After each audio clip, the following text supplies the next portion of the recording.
Joan Crawford, with her unique 45-year film career, from silent film star to queen of the kitsch screen, has become a true legend not only for her longevity as an actor, but also for her constant self-renewal. Her story, glorious and tragic, brilliant but full of deception, is a real, not an embellished version of the American dream. She inherited her real name, Lucille Fay-Lesieur, from her father, a descendant of French Huguenots, who, however, abandoned the family a few months before the birth of his daughter and was found only many years later. Lucille, the third child in the family, was born in San Antonio, Texas, in 1905 or 1908. It is still not known exactly. Her mother, Annabelle Johnson, married a second time and the family moved to Lawton, Oklahoma. There her new husband, Henry Cassin, owned the local Opera House Theater, where traveling troupes performed. The girl for a long time had no idea that Henry was not her birth father. As a little girl she was called Billy Cassin and loved watching vaudeville at her stepfather's theater. Soon she was making her own costumes and putting on shows for the neighborhood children, starring herself, of course. Around 1916,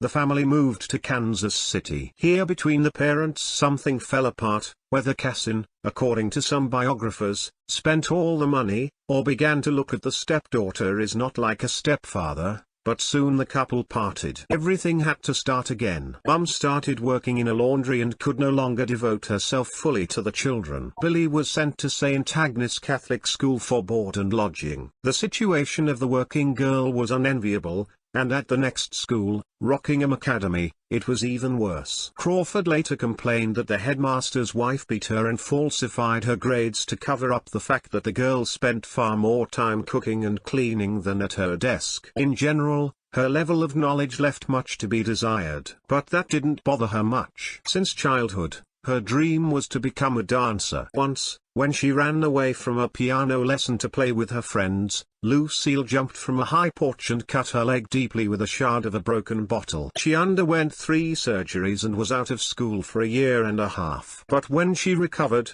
she went back to dancing. It was at Rockingham that Billy first began to be noticed by boys. One of them, Ray, urged her to start studying seriously. In 1922 she enrolled in college, but after a year she realized that she was unprepared. That was the end of her studies. After a few random jobs, she began performing as a dancer in a traveling revue. She finally got the job she was aiming for, but after a few weeks the show closed. Billy returned home, but remembered that the owner of the show had accidentally given her her phone number in Chicago. That was enough for Billy to get on a train and go there. Alas, only to discover that Miss Emerine was out of town. The desperate girl stormed into the office of her agent, who immediately hired her on a traveling revue to Oklahoma and Detroit. The girls on these shows also worked overtime by occasionally entertaining traveling businessmen. Joan was once even arrested for body trafficking. But during a tour in Detroit, she was noticed by producer Jacob Schubert and invited to the Cordeaux ballet of his show Innocent Eyes, which at that time was on Broadway at the Winter Garden Theatre. In Eyes and another Schubert project, the Mimi and Toe show, Billy,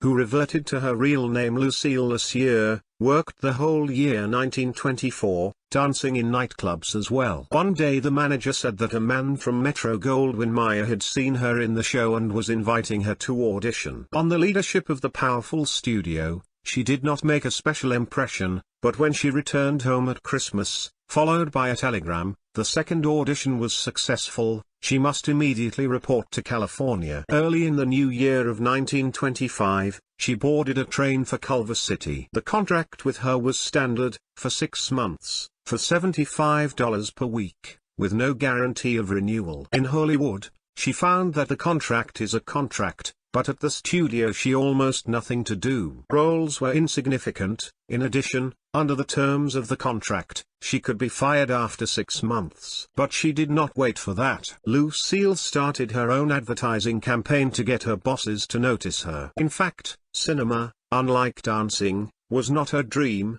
but she began to study acting. She was constantly fidgeting on film sets, watching established stars at work. She listened avidly to what the ad men and makeup crew were saying, giving her advice on makeup and style. She tirelessly organized her own shows in the city's restaurants and nightclubs, where she, the queen of the Charleston, won lots of prizes, got casual dates and even met a serious love, the heir to a meat-packing company. This frenzied activity did not go unnoticed. Her name often flashed in the professional press show business. Her persistence finally made the leadership of the film company to look at her more closely. She began to offer her roles. Lucille Lussier made her debut in February 1925 in the film Lady of the Night, where she starred with Norma Shearer, who played a woman vigilante. Makeup for Norma Lucille was just her understudy. "How can I compete with Norma?" she said. "Norma's sleeping with the boss." Lucille's second appearance on the screen in the film Pretty Women for a long time defined her role as an ingenue, but the studio needed to give her a more acceptable name. At first they wanted to call her Joan Arden,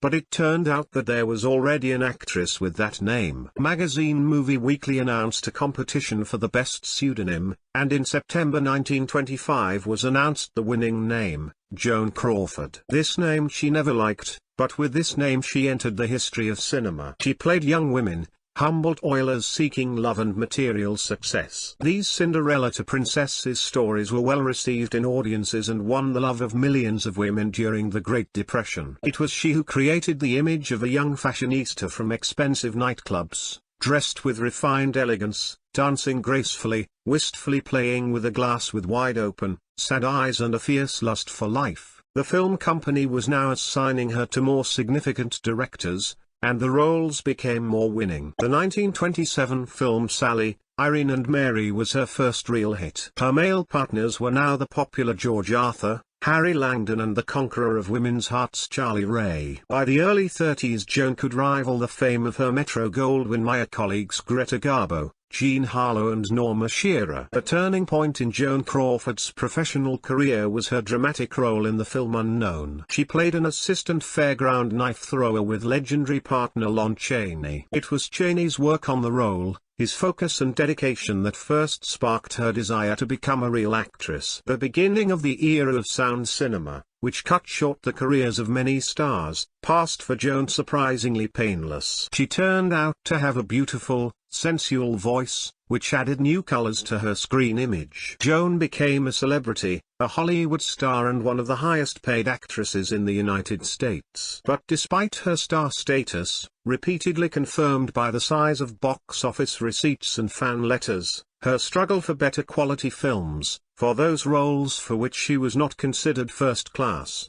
has never stopped. By the end of the 30s, her films were no longer so eagerly attended by audiences. For a while Joan Crawford disappeared from the screens. But the return was brilliant. For the film Mildred Pierce she won the Academy Award for Best Actress. Her eternal rival Bette Davis must have regretted that she refused this role. However, what in the biographies of many film stars is denoted by the streamlined word difficulties, did not pass Joan Crawford. She had problems with alcohol and smoking. She was married 4 times, 3 marriages broke up and the 4th was widowed. She had no children of her own, but 4 stepchildren. And she didn't get along with all of them. But despite the difficulties that weighed down her life, Joan not only held her ground, she was also constantly changing, renewing herself like magic. For 45 years of work in the cinema, she created a powerful and diverse layer of roles, reflecting the time and at the same time the ways of development of the film industry. In 20s she was a young,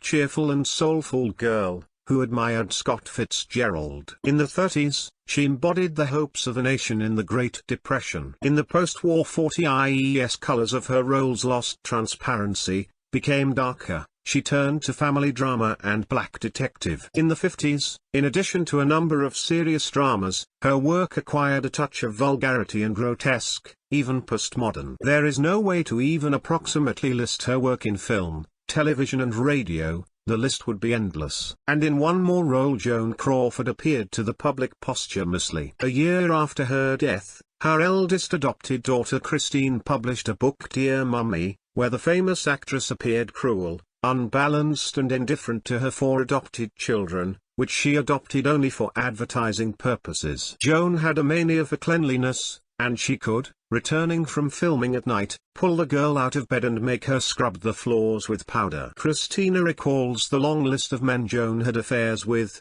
who had to be called uncle or more rarely, daddy. Once, Dear Mummy even tried to strangle her. Apparently, it was not for nothing that Joan disinherited her two older children, Christina and Christopher, for reasons well known to them. The book became a bestseller, although it caused controversy. It was even screened, and the story of an abusive foster mother has been used repeatedly in literature. And yet Joan Crawford is not just an actress. She is cinema itself. How she reached and managed to hold her high ground in this misguided and cruel business, how she continues posthumously to be at the forefront of today's American pop culture, is as unique as the endless variety of her screen heroines.